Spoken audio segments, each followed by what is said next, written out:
Hello, everybody. Welcome again to next edition of the Prime Venture Partners podcast. We have two very special guests here today. I'm here with Mr. Nandan Nilekani, co-founder, chairman of Infosys, founding chairman of UIDAI, someone who really needs no introduction. Nandan has been, of course, one of the key inspirations behind literally all things digital India, of course, starting with Aadhaar and then India Stack. Along with Nandan, I also have Tanuj Bhojwani, fellow at the iSpirit Foundation, where he works on several policy issues relating to digital identity, payments, data protection, drones, etc. Nandan and Tanuj recently co-authored the book, The Art of Bitfulness, which is something that all of us in this frenzied world of the digital ecosystem, need to read with a lot of attention. And it's a great privilege here to have the two of you on our show here today, Nandan and Tanuj. Welcome. Thank you, Sanjay. Great to be on your show. Thanks, Nandan. Thank you, Sanjay. So, thanks, Tanuj. Welcome. So I've had the privilege of working with both of you over the past decade in various phases and on various initiatives. We have a lot of things that you've written in the book that we have also noticed, Nandan, certainly in our meetings with you in terms of how you stay so totally focused in the moment. But I'll start with, what prompted you both to write this book, right? Especially given that both of you are such strong proponents of all things digital.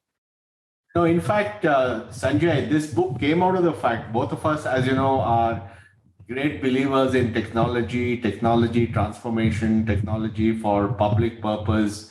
And the work I do, whether it's for businesses or for governments or societies, has been how to use tech for transformation. But I think what has happened in the consumer world of today's technology is people are spending a lot of time on doing, all kinds of things which are not necessarily transformational in nature. And during the pandemic, our digital interactions went up. We were doing even more meetings and everything was doing, like digital. And then I started to break the monotony once the pandemic slowed down a bit. I started this walks in the park business, and Tanuj and I used to do, I did it with many people, but I did a walk with Tanuj also, a couple of walks, and we said he was also facing the same thing. And we said that we are all big fans of technology. We are all big users of technology. But is there a way to also look at how do we have digital hygiene, just like we tell people how they should live their lives, they should exercise, eat, and how they should deal with climate or wear masks. There's also a need to have digital hygiene, especially as millions of new users are coming and if all they're doing is watching some short form video, it's not clear to me that's the best use of the time. So that's how this was a pandemic born book. And then we also found that though we were many decades apart in age and philosophy of how we use technology, the underlying conceptual framework we both use is the same, which allows us to be on top of what we do. And that's what has been captured in the book, Sanjay. If I may add, Sanjay, I think your question sort of begs the answer, right? Is that how come the two of you are saying this is really why we need to say this. If people think that if you're pro technology means you're pro every use of technology and etc., I think that nuance then therefore is needed. Terrific. So maybe Tanuj, you can sort of break down the book, the three sections of the book and at a high level, right? And then we can dive into some of the specific areas as a preview for readers. Yes. So the three sections of the book, essentially, we start by saying the problem, right? And we talk about this. I think everybody knows that we're all spending a lot of time on our screens, etc. But the section about the problem tries to get a little more specific on what really is the problem. The problem isn't that, if you work in social media and your job is social media and you spend 8 hours on social media, you're spending the bare minimum, right? Like on social media. So for you, it's a very different problem from somebody whose job doesn't involve that at all. And so the problem isn't that all of us should only be spending a prescriptive amount of time online or on a certain amount of things. The problem is that if you or I intend to do something, are our devices and our technology really helping us achieve our goals and what we desire, or are they taking us away from those and becoming a impediment in doing what we need to do? And this problem happens at two levels. Of course, on an individual level, we all feel we are starved for time. We get lost, lose time. But at the collective level, we're all talking about these problems like, disinformation, electoral sort of meddling through social media, and a lot more divisive conversations online, etc. misinformation, vaccine hesitancy because of social media. So all of these very related problems, I would say, and that's the collective sort of problem that all of us are facing with this new thing. So the remaining two parts of the book essentially try to address these two different sides of this problem: the individual, as in what can I do, and the collective, which is what can we do, which, as you know, Nandan has been working on for the past 10 years. So I think that's also the unique proposition in this book, is that we actually show that these two are related. These two problems are related and sort of stem from a similar sort of mindset and ecosystem around these problems that we should be taking a hard look at. Great. So we'll come back to the problem itself. And Nandan, you and I have sort of a generation where we kind of lived in the pre-smart device era, and sort of these things gradually came up to us, right? I mean, even going from, I would say, 600 or 1200K connections over the internet just to download email, and sort of, it was still broadly a digital experience, but it was an offline experience for the most part, right? And then slowly we went online, and then into this always connected mode of smartphones and things like that. Whereas Tanuj, you probably grew up in a generation where you were always connected all the time, right? So Nandan, your thoughts on how this problem really, in some ways, has crept up on us, right? I don't think any of us consciously has tried to get into this. So it would be good to hear your thoughts. I mean, I first started with a desktop maybe 30 years back, whenever desktops came out. And my main instrument of choice was using Office and email and those kind of things. And then from the desktop, you went to the laptop. So I would say till about the early 2000s, it was really just the main device you had was a laptop with email and spreadsheets and so on. And then we got the what is now called the feature phone, the phone which is not unquote smart. And so it became a method of communication, both voice and SMS and so on. And then I think the smartphones arrived about 27, Apple and then Android.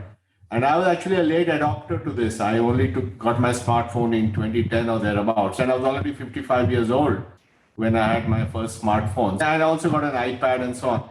So my view was that what are the, and the book talks about, the different things we do. And I have chosen a very physical approach to that. I do my work activities on my laptop. I keep it in the same place. I make sure that it's well lit.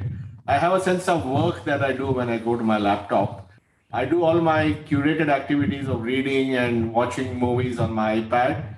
And I use the phone only for communication, only for sending and receiving messages or making phone calls.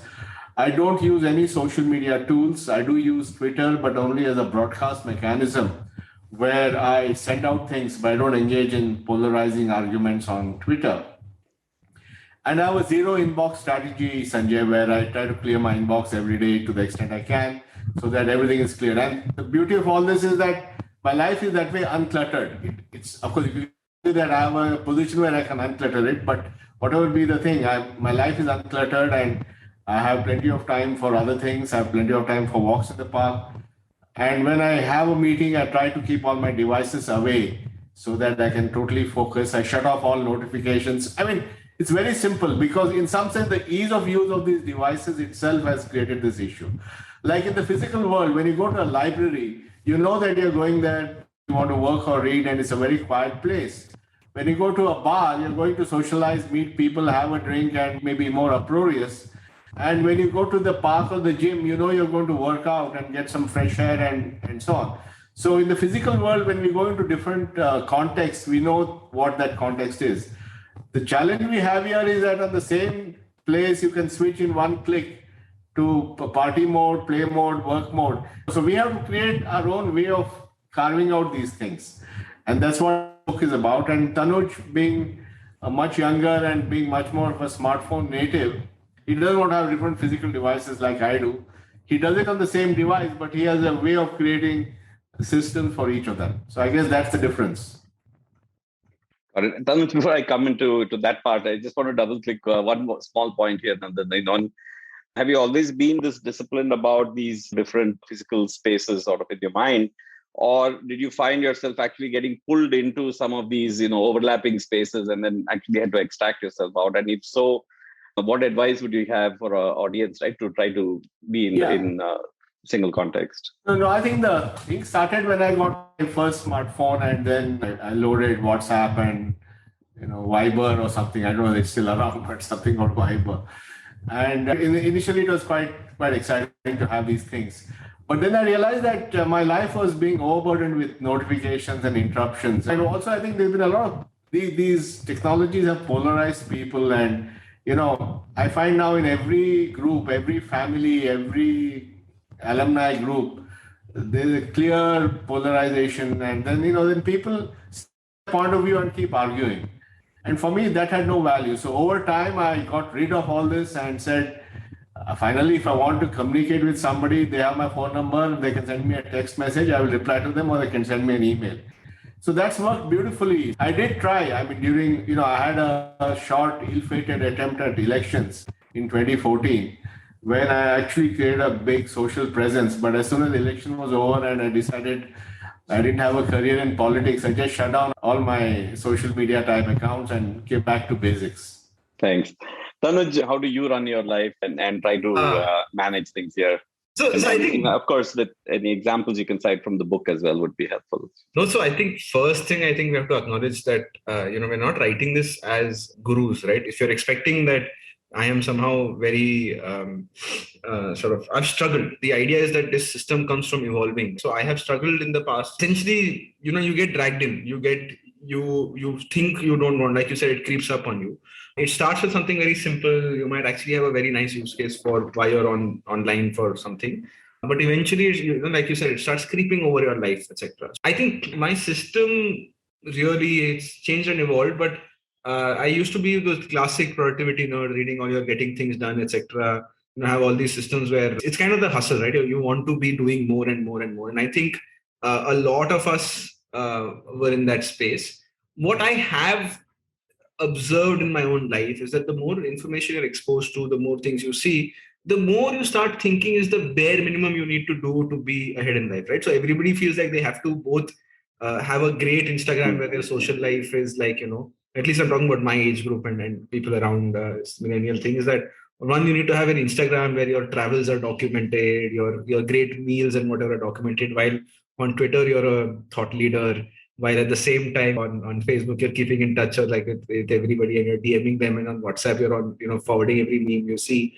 That's your social base. On top of you actually doing your work and like killing it and like winning awards and then making it to 30 under 30 lists or whatever you need to do, right? And all of us seem to be taking that as the bare minimum, maybe for us to do. So I really think that how I manage now is essentially in understanding that quality sort of wins over quantity any given day. And you want to be able to take time out to focus on the things that matter to you. And this might not necessarily be a professional achievement. It might just even be personally something like, you just want to make sure that you exercise every day or, do meditate for every morning or, hit that habit that you have for personal growth. So right now, my system is essentially that my computer has these different identities. One of them is essentially for creating, and this is the system we talk about in the book. You have a create mode, a communicate mode, and a curate mode. These modes Nandan manages through physical systems, and what I have is that I have one laptop, I have one phone, and I really don't want to expand beyond this. Like, I don't see myself getting an iPad and like charging it and maintaining it and doing all of that. I do have a Kindle, I will say this, because I love reading, and like at night and whatever, it's my bedside. That's when I really do the leisure reading that I do. But other than that, it's on my phone and my laptop, and it's very simple. I try to essentially only do emails and WhatsApp and whatever on my phone. And on the phone, I am basically geared for quick reply. Right? I'm just like, okay, reply, get it done with, etc. Because it's a mobile form factor and you're bent over, you're hunched over, you don't want to do it too long. On my computer, I essentially have a create mode where I'm doing deep focused things like, writing is one obvious one. Even if I have to create a presentation or something for work or plan my week or plan what I'm going to do this week or what to delegate to my team, I'm doing all those stuff in create mode.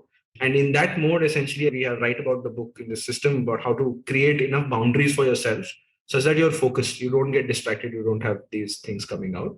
And the other sort of mode on my computer is essentially when I'm at play. there I'm not caring. I'm not caring about what I'm doing, what etc. Like, sometimes I'll watch something. So, for me, play is really reading about new topics and getting into them. So right now I have this project which I really want to do, which is I want to build a candle out of LED boards.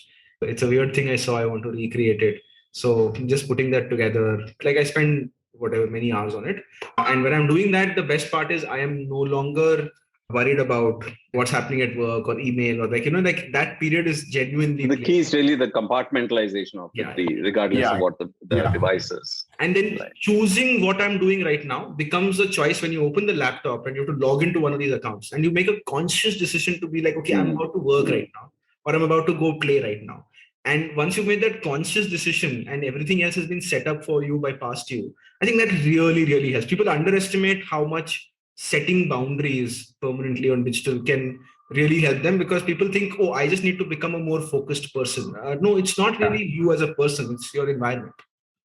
In fact, I think Sanjay, the book is very non-judgmental, because it's not about saying that people are weak and that's why they do it. I think the situation is such, the very fact that we can move around so easily, the fact that a lot of this is an attention economy thing, so it's not our fault, or we don't have to feel weak about it. So we're not trying to be judgmental and say you're a bad person or you should have better willpower. We're just saying, look, this is the reality we are with. These are the systems you can implement. These are some tips we are giving you on how to do that. And I think our view is that if people even follow a few of the tips and they follow everything, I think they can bring a lot more calmness into their lives, get more time on their hands, and feel better. That's really where it's coming from. Yeah. Actually, I was just going to bring up the topic of calmness that you stress on a lot in the book. All the things that sort of lead to not having sort of a calm thinking, looking, some of the techniques you talk about, like mirrors versus windows and things like that. Would be great if you could share some insights on those for people as a sneak preview into the book. Yeah. So when you asked personal system, I went straight into how I'm looking at my computer, etc. But if we abstract back, like Nandan was saying, we're decades apart in our ages and in our nativity to the smartphone, to the digital world. But what principles remain common? This we outline in a chapter called How to Be Bitful. And for your podcast listeners, we'll basically give it away. Is three things that we think is important. Number one is mirrors, not windows, which is that you look at your phone, or in the word portal, web portal or whatever, it was supposed to be this place you go to be taken or transported to somewhere else. We think the better use of your technology is as a way to reflect. It's an extension of your mind. You should use it to think. So instead of a portal that makes you look outwards, can your phone, can your laptop be a device that makes you look inwards, understand what's happening and clarify? Because that, again, the larger objective is calmness. So that is first thing to become calm is mirrors, not windows, right? Like you reflect on what is there, think. Nandan uses a physical journal. I use note-taking software. But both of us, I think what we do is that before we do a task, we think about the task by writing about the task, right? It's an added step from an efficiency point of view. You would think it's what is the point? But that little planning, that little sort of thinking helps you become calm and do what's important instead of, waving your hands and doing whatever, right? That's principle number one. Principle number two is don't swim upstream, which is all the conversations we were having about how your environment really nudges you and pushes you towards a thing. So instead of trying to fight your environment, try to stay focused while your notifications are pinging you. How about you design your digital systems once and for all to create these compartmentalized environments, each of which helps you towards a particular task. Now, a lot of people split between, say, home, office, this, that. But we believe that's not the real distinction. The real distinction. And nowadays, most of us working from home. Exactly. So home and office, that is also it's completely meaningless, right? And even if you say work, right? I don't know. I think for all of us, this must be true that email is a very big distractor. Because if you were to just sit and reply to email, it's busy work, but it's not necessarily progress, right? So and actually in that context, WhatsApp has become even harder, right? Because we have a lot of personal and work related stuff. And I've personally struggled with that a lot, because once I tried while going on vacation to just delete WhatsApp for 2 weeks, right? But then you miss out on all the personal stuff also. So it started to get too intertwined, actually. Yeah. It's really hard, which is why we're saying that don't, and this is a great example, right? It's just swimming upstream. If you just step back and look at the problem once, Sanjay, the fact that the people whose messages you don't want to miss are also messaging you on the same channel on the people whose messages you'll be very happy to miss. Right? You're swimming upstream. You're creating a problem that will demand your attention and energy continuously, rather than thinking about how do I fix this such that I don't have to do this anymore. Nandan's idea is, of course, to delete WhatsApp entirely. He can manage that, but for a bunch of us, that's not necessarily feasible. But you can still have a thoughtful approach to who gets what identity of yours, so that when you want to switch off work, you can actually have a button to switch off. Today, because they're all intertwined, that switching off decision is very hard for you or costly for you. In fact, just like we compartmentalize between create, curate, and communicate, we can also compartmentalize between close friends and relatives, which is one group. The broader acquaintances could be another group. Business could be a third group, and receiving junk mail could be a fourth group. Then you don't have to switch off the app. You can just turn on. For example, on the vacation, we just turn on your family whatever or work whatever. So I think that again, it's a different way of compartmentalizing, which is very important. So Nandan just outlined the third principle, which is define ourselves, right? So what he's saying is that each of these is a self that in real life we would have done, and when I say real life, I mean physical world, we would have done this effortlessly, right? Like you go in the morning to your office, Sanjay, and let's say you take an Uber or you have a driver or whatever, and the interaction you have with this person, and you get into office and you change modes entirely, you're a different person. Then you get out and maybe with your office colleagues also, you roll up your sleeves and you go for an office party and you're a different person. You come back, you meet a few friends, you're a different person, and you come back home, you're a different person. And you know how to do this seamlessly. It's an effortless thing for humans to do. In the digital context, we have the context collapse. You're online and you're same to everybody. Your WhatsApp is same to everybody. So that the distinction of ourselves and having that privacy in that context, in that sense that some people get to see this side of me, some people don't. All of that is mashed together. And I think it's not very hard to do. It just takes a little bit of a thoughtful approach to define this once, right? And keep these little boundaries, and the effects are multifold. The returns are multifold on this. So switching gears a little bit to our audience, which is also entrepreneurs and, or other investors and people who are constantly, I guess, in sell mode. Right. You never know that next, nowadays I find that I actually pick up all the calls when it's an unrecognized number rather than when it is a recognized number, because I don't know who that person is. That might be that next unicorn entrepreneur that I've been wanting to get to know. And that's true in all aspects. So how does one, especially in the startup ecosystem, which is moving at such breakneck speed, right? What are some tips you might have that, where people don't, or believe that they don't have the luxury of missing out on an instantaneous response? Well, it is seductive to believe that if we pick up every phone, maybe we'll get the next unicorn on that third call. And I think I can understand that. But I think I would think of it in a far more strategic manner. I think, let me talk from the entrepreneur point of view as well as the VC point of view. From the VC point of view, I think it's about creating that destination brand which entrepreneurs see as a place to go to get smart capital, where you not only get money, you get mentorship, you get connections, you get strategic thinking, and so on. If you're able to do that, then they will find a way to get to you. If you have put off your phone, they will send you an email or they will send you a text message saying, this is me. So I don't think we should have this FOMO problem there. We have created that destination sort of brand among entrepreneurs. And similarly for entrepreneurs, if I'm an entrepreneur and I have identified that these three are the VCs I would like on my cap table, believe me, they will find a way to get to you, including dropping in your house in the night. So my view is that we should not assume that FOMO is the way to go. It's both for entrepreneurs and for VCs creating that focused approach. And particularly for VCs creating a brand, which is a destination brand for entrepreneurs, is more strategic than picking up every random call.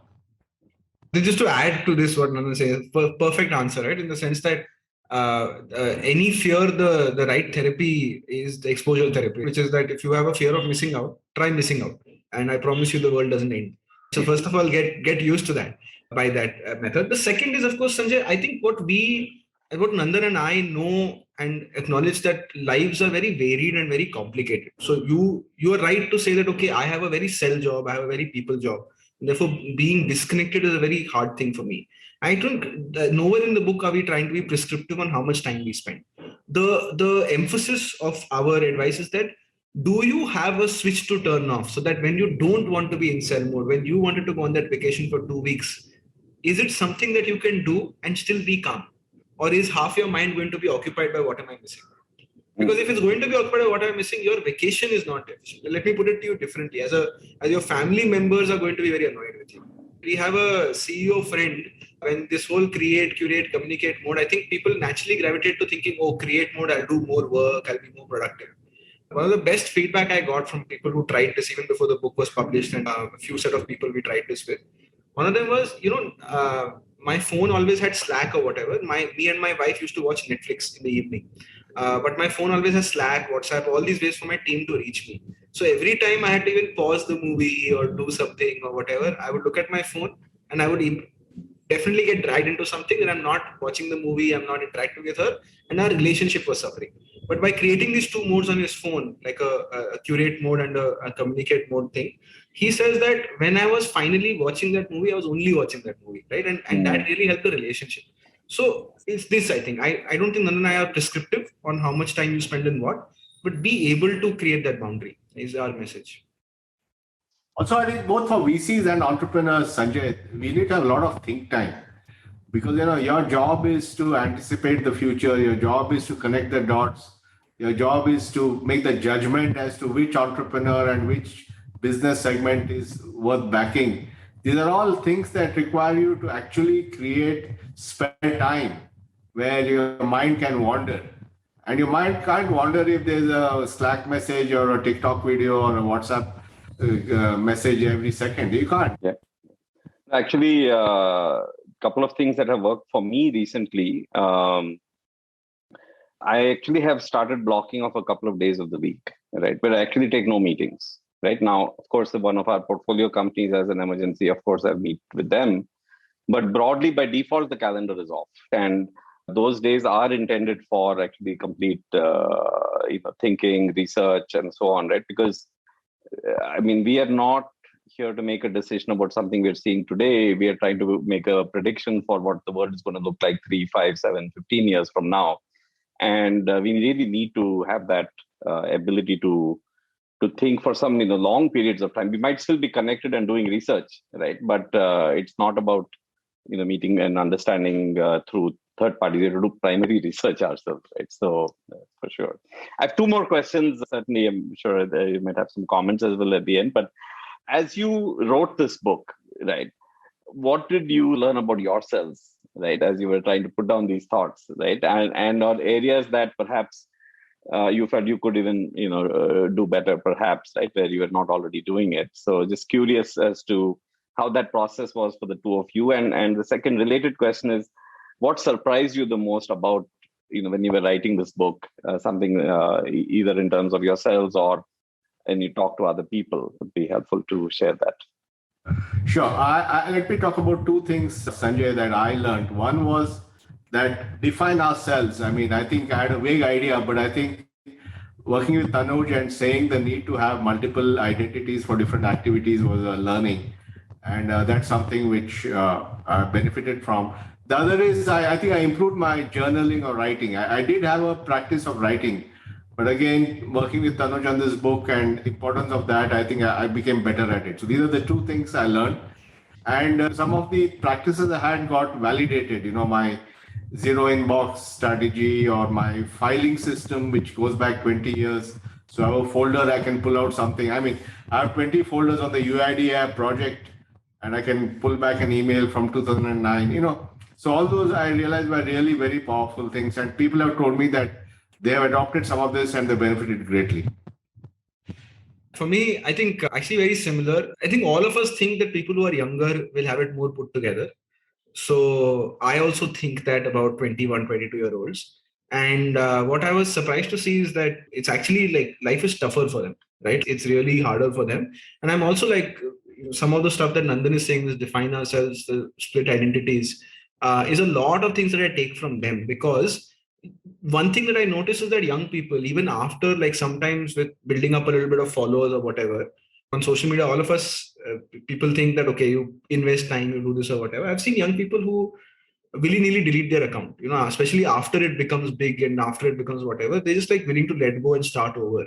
They have fake accounts which are now focused on their friends, right? And they very strictly curtail who's there for whatever reasons. Like, one of my friends is doing her PhD.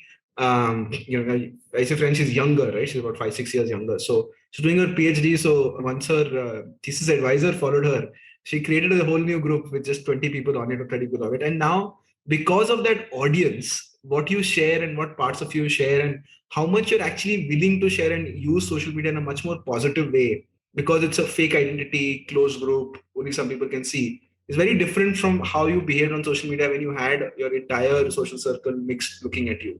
So, so some of that is the same as like define ourselves, etc. And I think what surprised me is that the other insight that I shared earlier, which is that more people are looking for ways to switch off in a controlled manner than they are looking for productivity.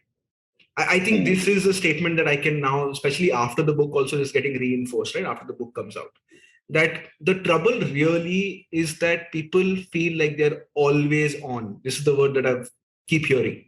And I think it says something about our times and it says something about where we are. Terrific. No, I personally also struggle to deal with it. I'm also always on, and the good side is people see me as a very responsive, prompt person. But at the same time, there is almost no separation of work, home, entertainment, fun, especially with a lot of the consumption also now moving to internet based. Whether it is even television is like we've all cut the cord, and it's so easy to have everything in multiple tabs that are open, right? You're constantly doing everything. Yes. And I think we're constantly multitasking, which up to a certain point is a strength. So one last piece in the book, you talk about the various India stacks and a lot of the exciting things that are coming up there. While the related topic is sort of is a big topic in itself, but maybe Nandan, you could give like a short overview of that part of the book and how you see some of these things evolving. And it's been such a fabulous decade for India over the last 10 years, and the best is yet to come, though.